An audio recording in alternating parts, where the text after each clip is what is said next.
Hello and welcome to the Move Your Business Forward podcast.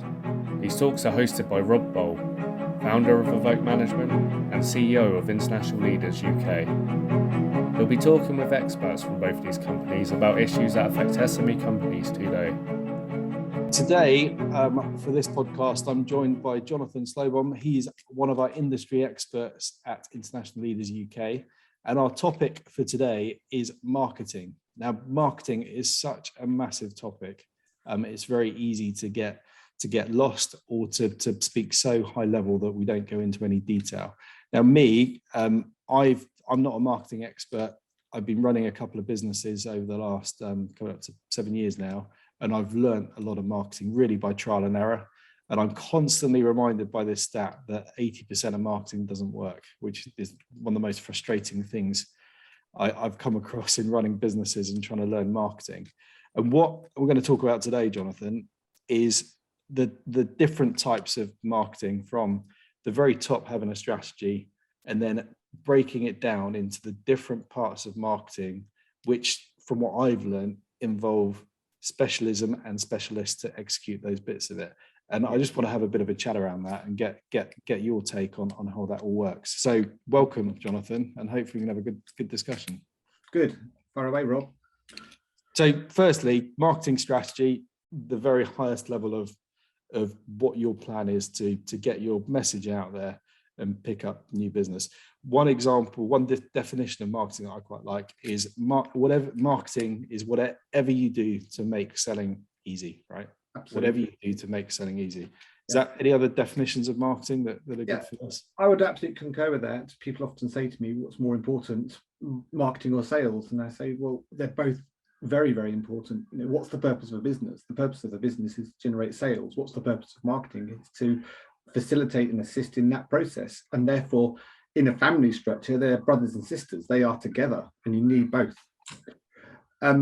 I think where lots and lots of companies go wrong with marketing and marketing strategy is that they think it is very complex, it's very time consuming, and not really for them, especially in the world of an entrepreneur. If you actually think about it, there are three types of strategy, and we've all seen these in action. There is entrepreneur, in my mind, led strategy. And that is the classic example of that would be Richard Branson. That's how Richard Branson, everything was in his brain. Nothing really was committed to paper until he became a huge corporation. Then there's the trial and error. And we've seen this as well, where a company gets going and it works. And you speak to the founders, the MD, and basically they are saying, don't touch a thing because it's working. They don't understand why it's working, but through a whole trial and error iteration, they've got it to work. And then final is the way that people think strategy is, which is corporate strategy. And corporate strategy is presented as something complicated and time consuming that only big businesses do. And they have a big fat plan. And to an SME, dynamic entrepreneur-led business, that's not interesting because actually they want to take action. But if you thought about it as three overlapping concentric circles, the bit in the middle, which has got willingness to test and learn, a structured plan, on entrepreneurial flair combined, that is where the SMEs need to play. And what you have to do is you have to simplify all of that into who are our customers, what needs do we serve, how do we better serve those needs than the competition through the eyes of the customer, and then finally, when you've answered those questions in a robust way, what messages are we going to put out into the market, and then what are we going to do to get our message in front of those right people? So we spend the marketing effort of time and money really efficiently. And too many companies will just go the other way. They just launch, get going, spray and pray with their message everywhere. We're not even sure the message is right. We're not even sure that the audience targeting is right, and I hope for the best. So let's talk a bit about that kind of specific focus. So I think I hear people talking enough about customer avatars and target audience, but that's important. I think most people they've got to understand who their target customer is, and that's who they're trying to get to. But let's talk a little bit about the different types of marketing, the different disciplines within marketing that's going to help you get there. And by that, I mean, digital marketing is a massive topic, and it could be from paid stuff to get leads. It could be through how you convert those leads, how you deal with the customer journey once someone's filtered in your pipeline. can we start talking through different aspects of marketing and what they mean? And because some people, marketing is marketing, but there's lots of different nuances within that. So Yeah. what are those specialisms that you're particularly think are important? I think strategically, when you write a plan and it starts to become execution, one of the fundamental questions to ask after you said, what are you going to do? It's who's going to do it. And the reason you ask who is because in order to get high performance, you need the right people in the right place doing the right things. And when you know what you're doing, it means you can write a fantastic job description or a brief for a consultant or a brief for an agency. And if you can write a great quality brief, it means that you've got measurables in there to actually measure progress against, but also fine tune along the way. Marketing is not an exact science, it's a series of iterations and fine tuning. So you've got something to aim at. When I say the best people, yes, we've all got limited resources, but every aspect of marketing, it doesn't actually matter if it's digital or not, is becoming highly specialized. Just to become an expert in PPC or SEO, you've got, and do it really, really well and be held accountable for your outcomes. You have got years of experience in that one discipline behind you. So it's not good enough anymore for people to think they'll just give it a go, because maybe you've got a plan, but you won't get great outcomes because you just don't have that in-depth experience. What's actually happening at the moment in many instances is the cost of clicks is going through the roof. And the reason it's going through the roof is because of lockdown and this huge quick migration towards the web. The competition for keywords and clicks has gone through the roof. So when the competition goes through the roof, what's actually happened is that the costs have gone up. But because so many people are seeing similar ads and communications from similar companies, the response rates come down. So the big question that companies should be asking themselves is, not only do we have the right people in there helping us identify the traffic and buy the traffic where necessary or do the SEO, but when they hit our website, how do we, they're expensive now, how do we maximize the benefit of that visit? And there's a discipline which isn't often talked about in marketing called CRO, and that is conversion rate optimization. And conversion rate optimization is a whole science driven by data and insights that says, what can we do to enhance the visit of that particular customer to allow them to fulfill whatever task it is that you want them to do and they're there to fulfill. And in the most simple terms, it is actually a series of rapid iterative tests and split tests so that we've got data to make much, much better decisions. If you do CRO well, you can easily double your conversion rate of existing qualified traffic. I think that this is one of the few areas in marketing at the moment which is not even really known, it's misunderstood, and it's got that huge potential for lots and lots of companies to adopt and see quick results. Cool. And with that, CRO is a science. It's part of this whole flow of opportunity that might come drop into a website and be dealt with. So how do you know you're up to speed with CRO? I mean, I get the idea that paying for clicks is getting more and more expensive, and I think many people could probably throw away a lot of money doing that. But once you've got those leads on your website, how do you know you're nailing the CRO? How do you make sure you're benchmarking, or how do you know you're getting the best return from that time spent? CRO is like PPC or SEO. There is a discipline and a science, a marketing science behind it, and that is driven by software. That software is algorithmic, and basically what that software will do is look at the existing traffic, and then with human insight overlaid at the top of it, make recommendations as to where we can improve. Because you run so many tests, some will fail and some will succeed.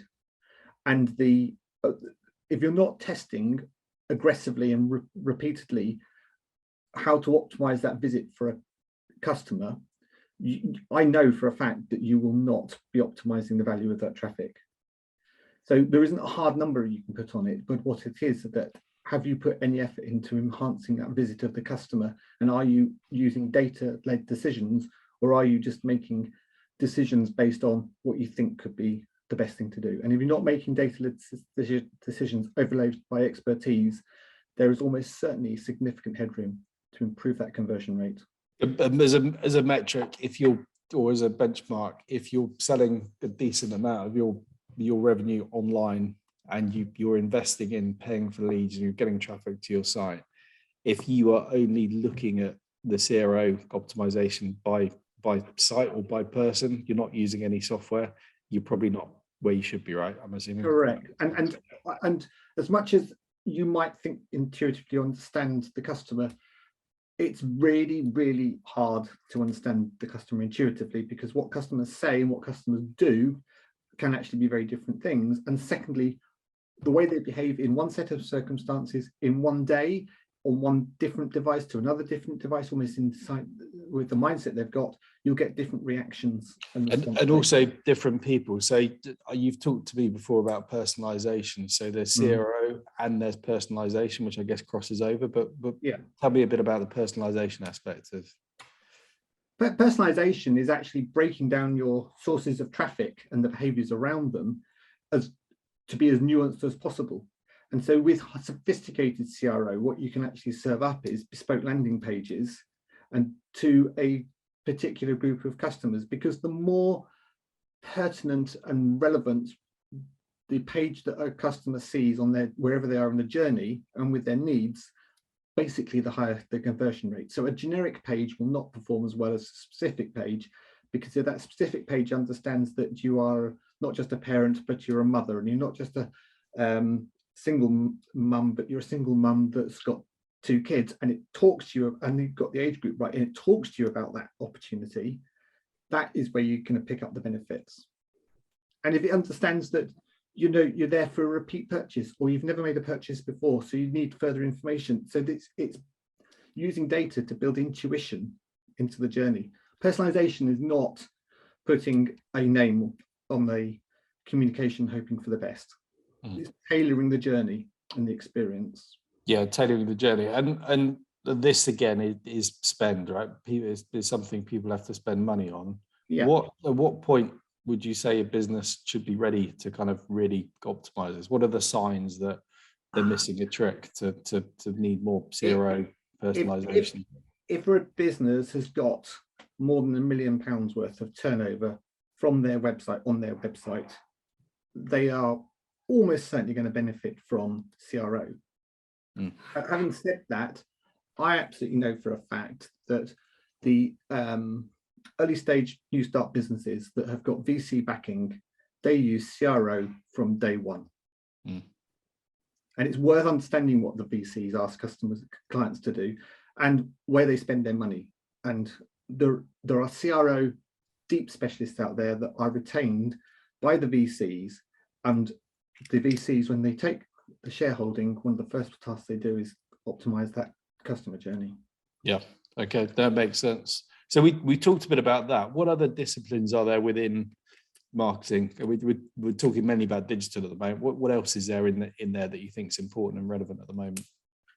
I think the big one that's talked about a lot, not fully understood, and can sit alongside CRO but takes ages, is SEO. Now, SEO, search engine optimization, it can be a golden goose if you do it well, because what at the top end of SEO it will do is that it will produce for you the free traffic from Google. Now, if you look at when you do a Google search, what Google is trying to do is actually make the experience for the person doing the search as relevant and as good as possible. If you get good results for Google and Google recognizes you as a high performance website that's producing the right information for that target group, they reward you in a few ways. One is that if you're buying clicks, the cost of the clicks will go down. Even though there is a auction going on, you might actually pay less than somebody else who's willing to pay more, because your customer experience is better. And they'll also send you some free traffic. And people will always click naturally more on the organic listings than the sponsored listings on Google. So you've got to do this well. Now, if you've used CRO and Google can see that the dwell times are long, customers are happy, the repeat visits are good, actually CRO will help you speed the SEO. They work as a partnership. Mhm. But SEO is not quick. You have to do the right things consistently for a long period of time, and you must think in terms of at least 6 months. The more you talk about this, I think that there's more and more room for more specialization than generalist, right? When you get to this level, I mean, you as a marketing strategy person like yourself, you can sit at the top of this and work out who to pull in to help enhance this. But people doing this for businesses of $1 million+ turnover, online sales. You think you need real specialists? If you've got an agency, Absolutely. if you're doing it in-house. Absolutely. Yeah. I mean, we took on a client last year, and I had the debate with the director, and he said, "Thanks very much, but we don't need CRO services." So they said, because we've got it as part of the full service with a broad-based agency. So it just, I asked him, how many hours have you been given a month within your retainer for CRO? It was 6. And then who's doing the CRO? And how specialist are they? It was an account executive, not highly experienced. It's 6 hours a month. And what software we're using? And it was not, it was a very, very basic software. And then what metrics have you got in place to demonstrate that the CRO is having an impact? None. So it's this problem of, I need lots of services and I can tick a few boxes when I've got an agency saying they can do it, versus actually, if they are putting the effort in, what effort is required and what results can you expect that you can actually measure? And so what sales, you can measure sales quickly. What questions should you be asking? So for example, say you're running a business and you've got in-house marketing, or if you're working with an agency, it sounds like there's a few, it's almost like a checklist of questions. What should you be asking to make sure they're hitting every bit of this specialism and that they're doing it right? What kind of questions would you be asking your agency or demanding of them? I would be asking the questions around, where is your traffic coming from, and can we break it down? And then within those different types of traffic sources, how much of it is actually hitting your site? How long is it dwelling? But more important, then, this is where the CRO comes in.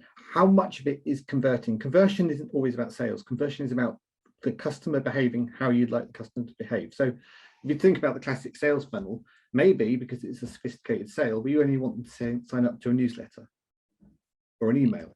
That's the goal of that particular page. But afterwards, as we get more sophisticated, we understand that after they start to read the newsletter, there was a higher chance of getting them converted to a customer. So we give the right message at the right stage. So the number one metric is, what do you want the customer to do as a result of being on that page? And how many of them are doing it? The chances are that the number is really, really low. Yep. And then the CRO can help you improve that outcome. And ultimately, if it is a low value purchase value website, an e-tailer or some description, you can have with CRO instant impact on improving that conversion rate, because what you're measuring is sales. And it's a really, really good metric that FDs absolutely love, because FDs, to a man and to a woman, if you get them talking, are frustrated by marketing. And I've heard them say it. Can somebody just tell me or show me what I am getting as a result for all this marketing spend that's hitting the bottom line? And I help them answer that question with CRO. Yeah, that makes sense. I know from your perspective, Jonathan, how you often work with clients is you try and make sure you're taking an appropriate share of the risk. And I think this is the other thing as well. And FDs are clearly interested in this. How do we de-risk this investment to make sure they're actually getting results? And I think the balance is often out of kilter with what it could be. And I think you're a big advocate of sharing the risk, or at least taking on some of the risk of improvement. In that case, what do you think people should be pushing for in terms of de-risking marketing investment for themselves if they're working with an agency? It's funny, when I was at university, one of the professors said, you can't always do this, but one of the things that you should do is look at any business opportunity and say, if I was only paid on results, what would I do? So that stuck with me for the whole of my career. And I think what an FD should do is actually say to an agency, you know, you've done a fantastic presentation, you've told us how wonderful you are, and now what you're actually asking me to do is sign a retainer over maybe as long as 12 months and carry all the risk. So I'm hoping, that's all I'm doing as a client, hoping that you're going to be able to deliver on all your promises. As an FD or an MD, I would ask them to say, instead of offering me hope, can you share some of the risk with me? And how can you share that risk? So there's an element of payment on results, payment on success. Now, everybody argues about, you know, the reason we can't share that risk with you is because we can't control all the outcomes. Well, actually, you can't control all the outcomes, but when we get nuanced like we are now into different disciplines of marketing, we can. We've got data that is independent and verifiable that shows cause and effect from the effort that's been put in. And CRO is top of the tree in terms of being able to be measurable and show a direct impact on the bottom line. So I would always ask them to take a risk. And if they're not prepared to even have that discussion in any shape or form, I would be really concerned whether or not they're actually capable of producing any results for you that are tangible and measurable. No, that makes perfect sense. I think you put that well. I like that. I mean, if you can only get paid on results, what would I do? And I think it's a question more of us can ask, right? It's a question to keep asking. We need to wrap this up because we're almost out of time. Last words, Jonathan, on we've mainly been talking about digital marketing. So last thing about digital marketing, what would be your top 2 tips for anyone thinking, how do I get more out of my digital marketing efforts? What would you tell them to do? It's the predictable stuff in many respects, but it is so true. Focus, absolutely focus on your customer and see the world through the lens of your customer, and break that customer journey down. So, you know, literally, if you were to receive that email, you were to see that ad, you were to land on that landing page, what would you think through the eyes of the customer? And then secondly, whatever you are doing, whatever piece you're putting out, what do you want the customers to do? And most importantly as well, what do you want the customer to feel as a result of seeing your marketing piece? And feels really, really important because humans are emotional beings and we are driven by emotions.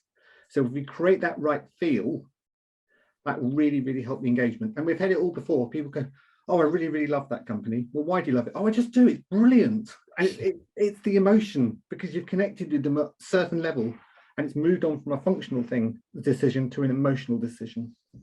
Yeah, cool. No, Jonathan, that's great. Thank you for sharing that. That brings this podcast down to an end. So thanks for your contribution. Great to talk. And yeah, I'm sure we'll talk again soon. Thanks. Thanks, Rob. Thanks for listening. If you'd like more information about the topics discussed in this podcast, then you can find us on our website at moveyourbusinessforward.com.